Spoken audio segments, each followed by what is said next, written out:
Welcome back to Living in Mexico. I'm Ana Maria Salazar. Thank you so much for joining us once again. You can follow me on my personal Twitter account, which is or X account at Mexico Daily, or on my other account where I'm doing sending out a lot of information and messages about what's going on in Mexico in Spanish, which is at AM Salazar. In fact, we will provide you a link. So if you want to listen to some of the interviews we've been doing on this show for the last couple of weeks, which have been really interesting, extraordinary, as we now, I don't know if the word is celebrate, but clearly we have to talk about these first 50 days of Donald Trump, who has as president of the United States. There is a lot of concern about the decisions that the President of the United States has been making the last couple of weeks, as you heard on the top of the hour doing our news summary. There's these tariffs that are going to have an enormous impact on the world economy, on Canada. Mexico, up until now, has decided not to impose tariffs on products that Mexico imports from the United States.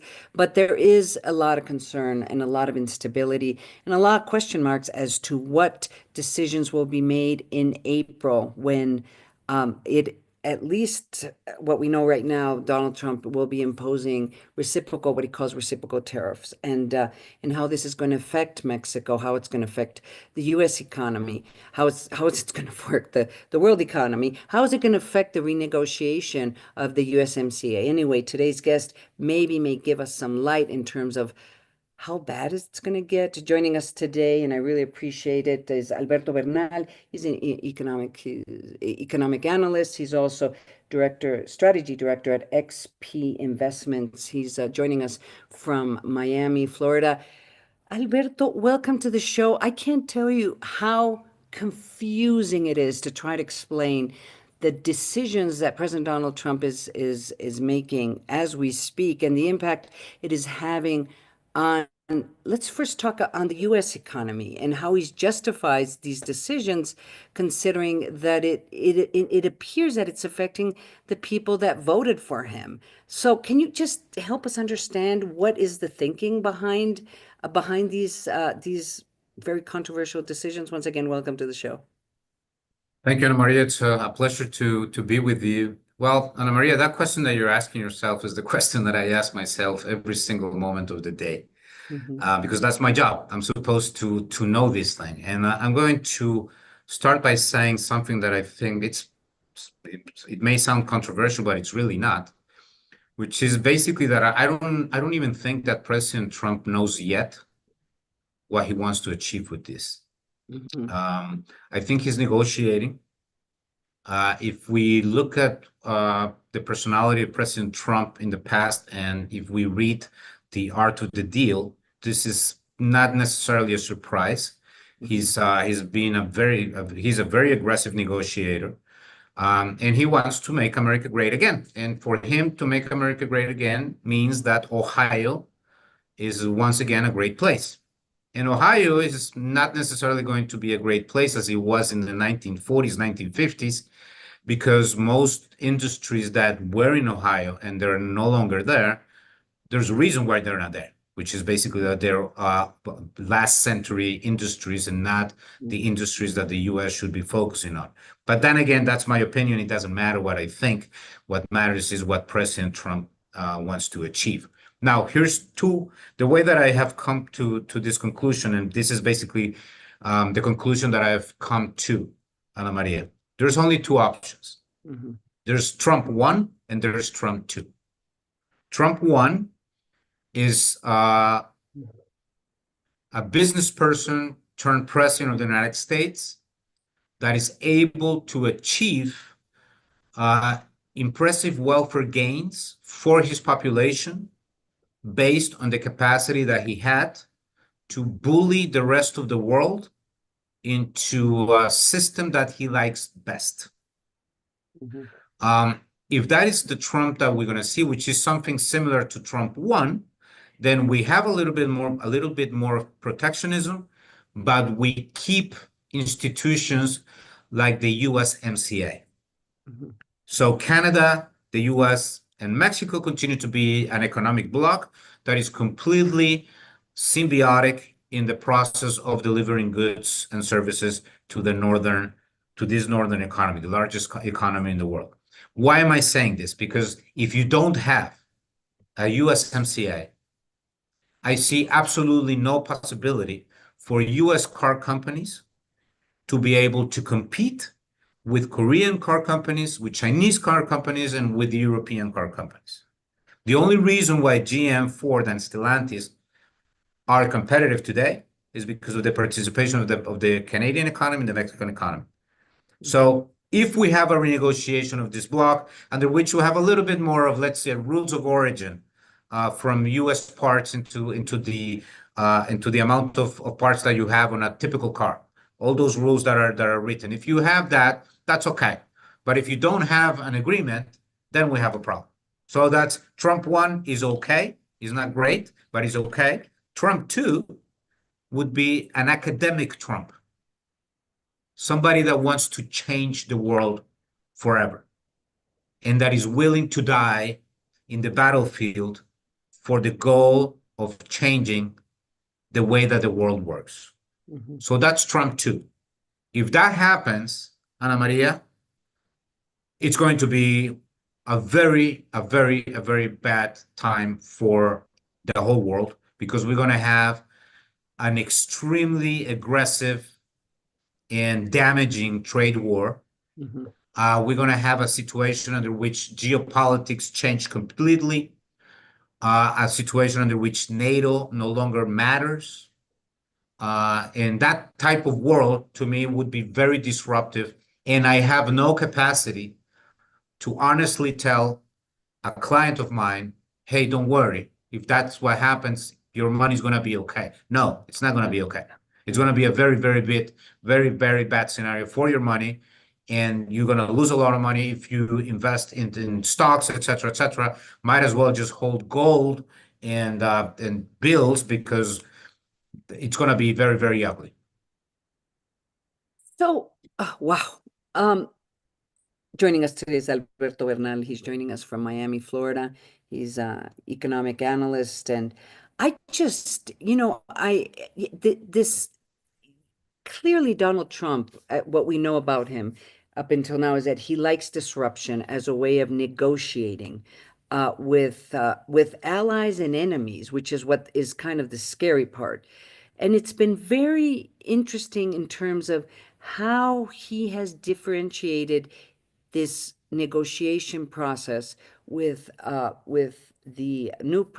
Canada in general, and with Mexico. So let's start talking about how these decisions that are being made from that Donald Trump is making, how it will impact.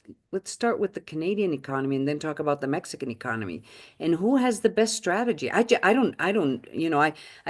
absolutely understand why the Canadians are furious, especially because he has threatened, or he is suggesting and still suggesting. I thought it was bullying, but no, he is suggesting that Canada should be another state of the United States. So I can understand the reaction. But what do you think, kind of in the short term, what is going to happen with the Canadian economy and the Mexican economy? Well, Ana Maria, let me start with the Canadian issue. To be completely honest, that's the one that puzzles me the most. I don't understand the strategy with Canada. Let's be honest. There's no flow from illegal immigrants from Canada to the US. It's just there's maybe 10 people. Who knows? Whatever. There's no fentanyl trade in between Canada and the US. I mean, Canada, if you go to Vancouver and you cross over to Seattle, it's the same thing. Right. There's no difference. It's the same thing. It's the same. To me, it's like same culture, same values, different country. Yes, maybe if you Montreal, Quebec, French-speaking people, but that's as far as it goes in terms of the difference. So to me, that one is something that I don't understand, and I don't understand the value added from Trump calling Prime Minister Trudeau Governor Trudeau. That to me is an insult, and Canadians are taking that very bad. Canadians are very nice people.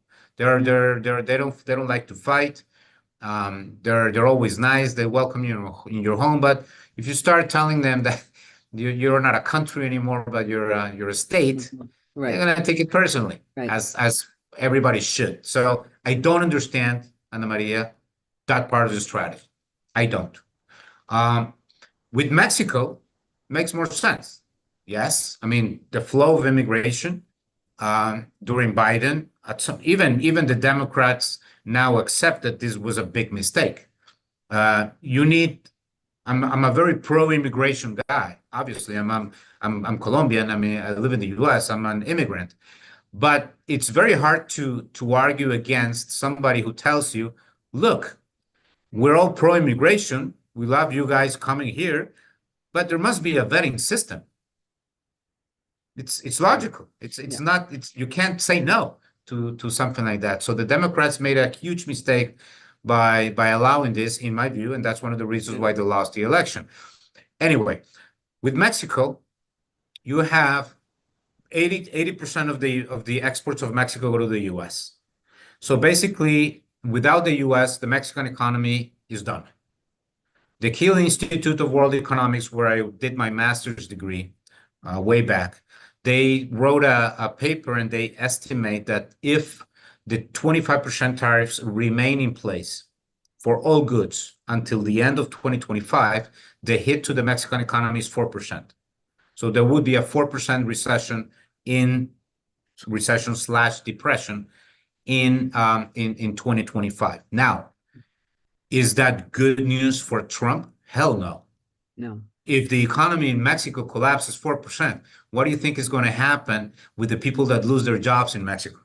They're going to try to cross. So it makes absolutely no sense.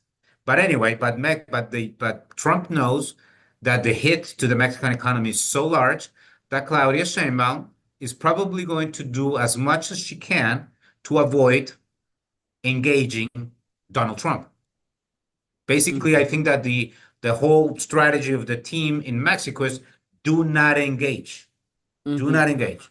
Just wait, see what happens, and then get to post April the 2nd and come up with a strategy to renegotiate the treaty, which had to be renegotiated anyway.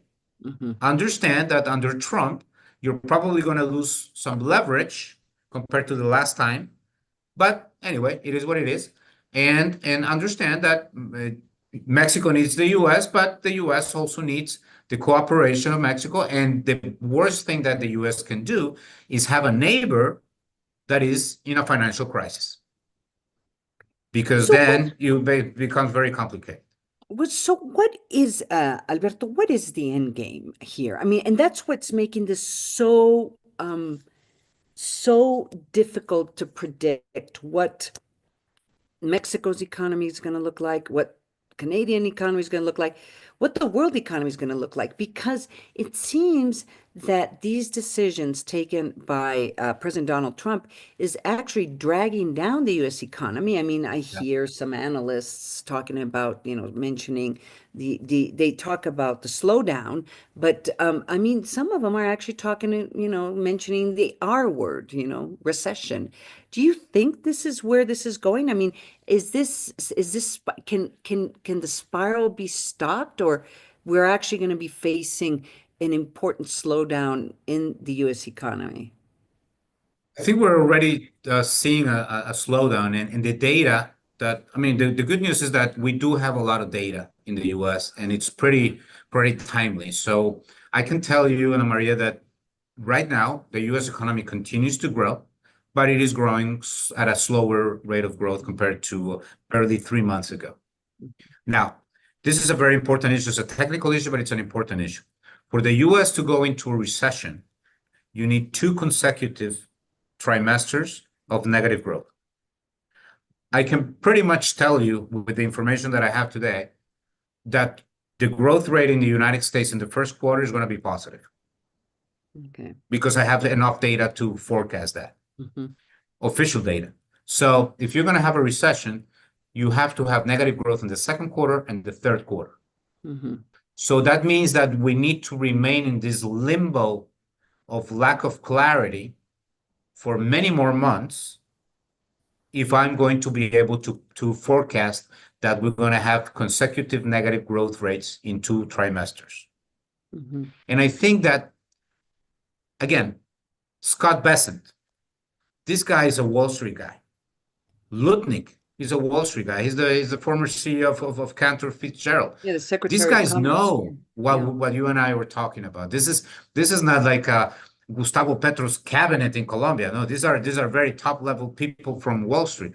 So they know these things. And my sense is that they know also that it would be a terrible political decision for President Trump to purposely bring his economy into a recession. That makes no sense. Because if you go into a recession, your popularity goes down. It's as simple as that. It always will be, and yet it has always been like that. So my sense is that he's probably going to keep the pressure, try to get as much leverage on this upcoming negotiation by moving the goalposts, and then April the 2nd comes in, and then everybody starts talking to everybody. Because on April the 2nd, what's going to happen is the following.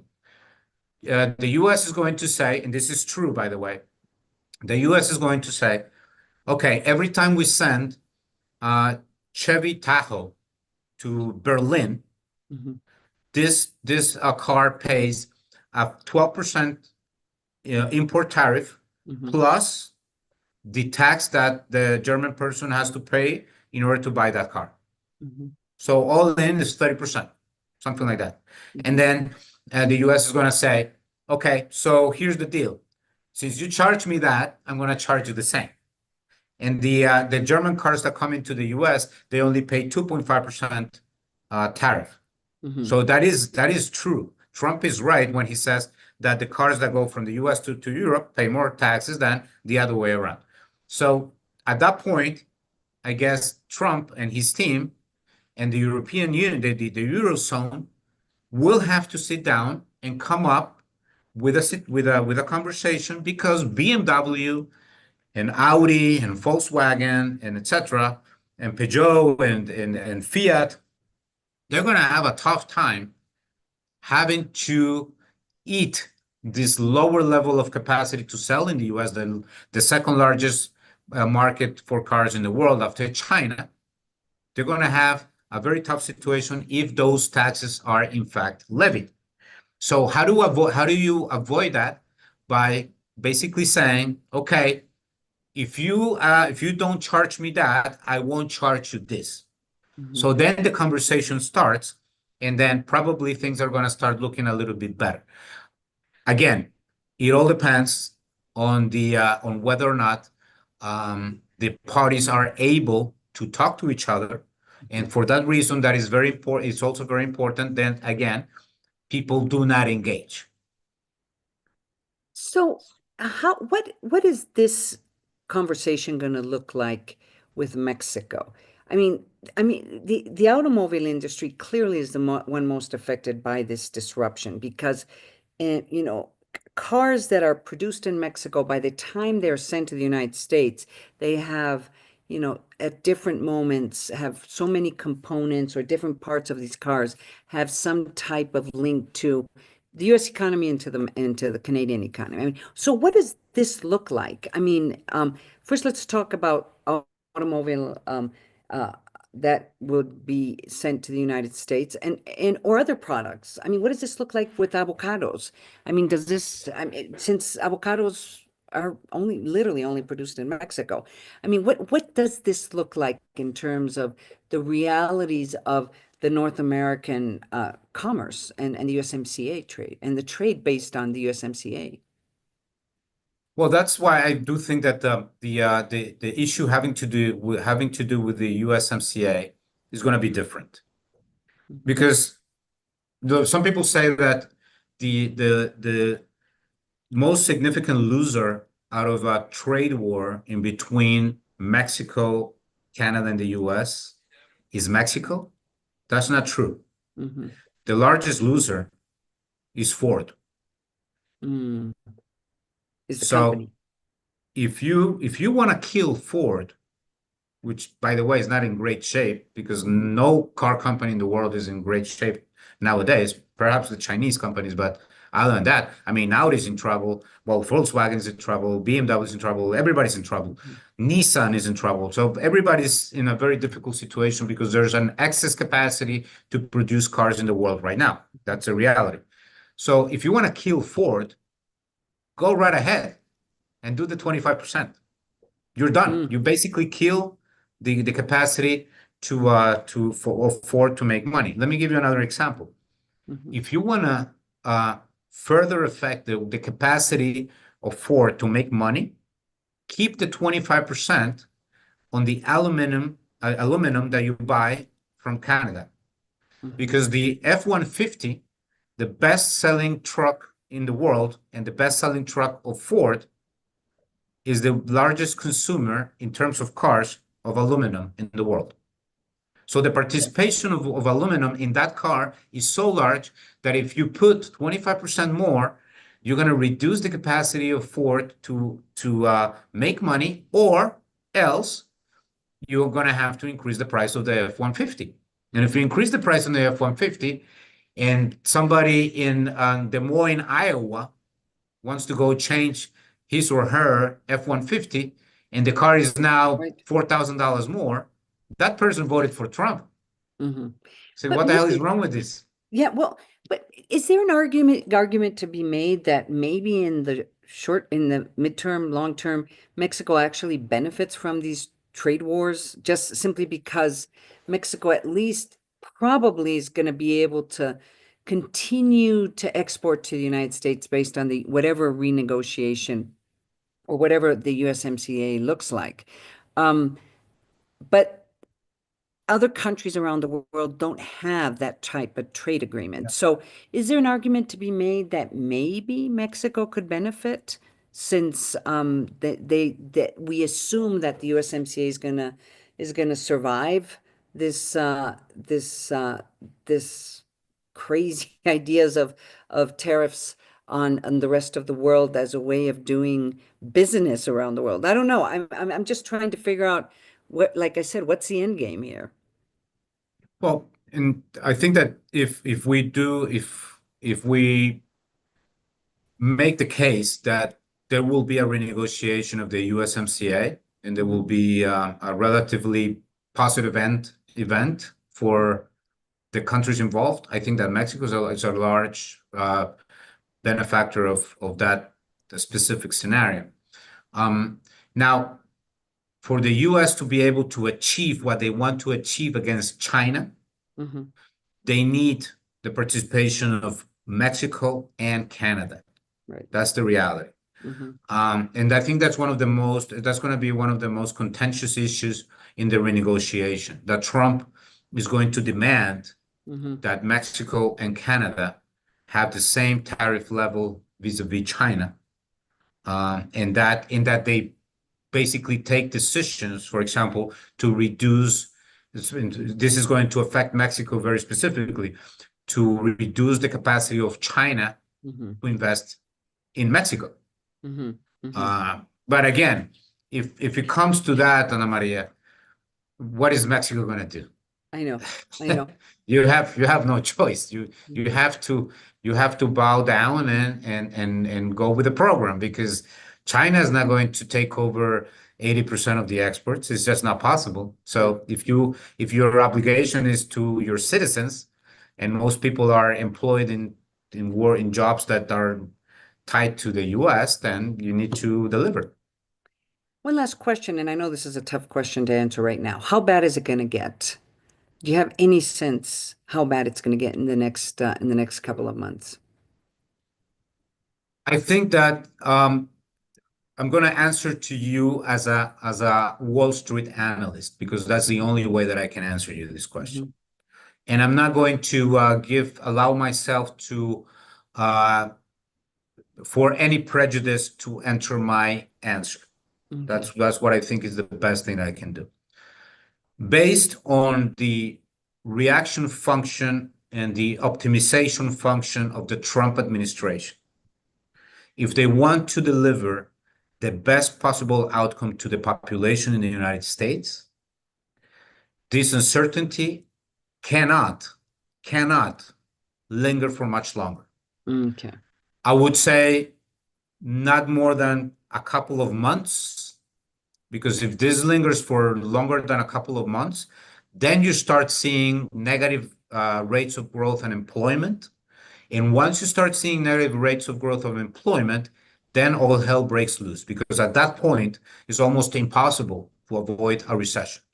And if Trump does, in fact, engineer a recession, I would be very comfortable in forecasting that the Republican Party will lose the midterm elections in 2026. Mm-hmm.